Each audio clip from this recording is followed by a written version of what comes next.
আমার দুইটা বাচ্চা হাদির মতো যেন হয় বড় হয়ে, আপনারা প্রত্যেকে যেন এক একটা হাদি হয়ে হত্যাকাণ্ডের বিচার দাবি করেন বাংলাদেশ সরকারের কাছে। আমাদের দেশে হবে সেই ছেলে কবে, কোথায় না বড় হয়ে কাজে বড় হবে। সম্মানিত উপস্থিতি, স্বাধীনতা অর্জনের চেয়ে স্বাধীনতা রক্ষা করা কঠিন।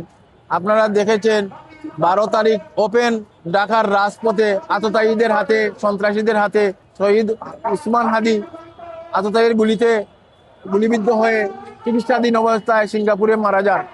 তারই ধারাবাহিকতায় উনার কবর হয়েছে জাতীয় কবি কাজী নজরুল ইসলামের কবরের পাশে, ঢাকা জামে মসজিদের পাশে।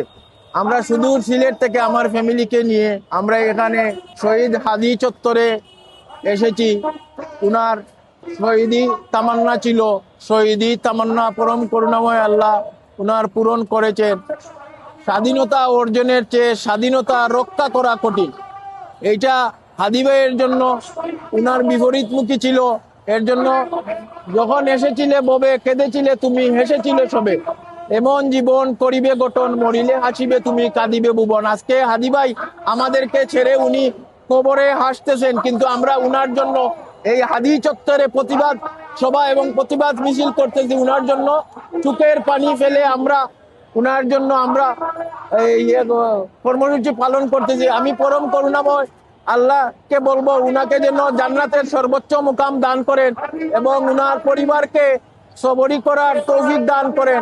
আমি আমার ফ্যামিলিকে নিয়ে সুদূর সিলেট থেকে আমার দুইটা বাচ্চা হাদির মতো যেন হয় বড় হয়ে, এই আশাটুকু করতেছি। এবং বাংলাদেশ প্রশাসনের প্রতি আমি দৃষ্টি আকর্ষণ করব, দীর্ঘ 10-15 দিনের মতো হয়ে যায় ওপেন ঢাকার রাজপথে গুলিবিদ্ধ করে হাদির মৃত্যু নিশ্চিত করে যে এই সন্ত্রাসী এই বাংলার মাটিতে থেকে পার্শ্ববর্তী দেশ ইন্ডিয়াতে চলে যায়।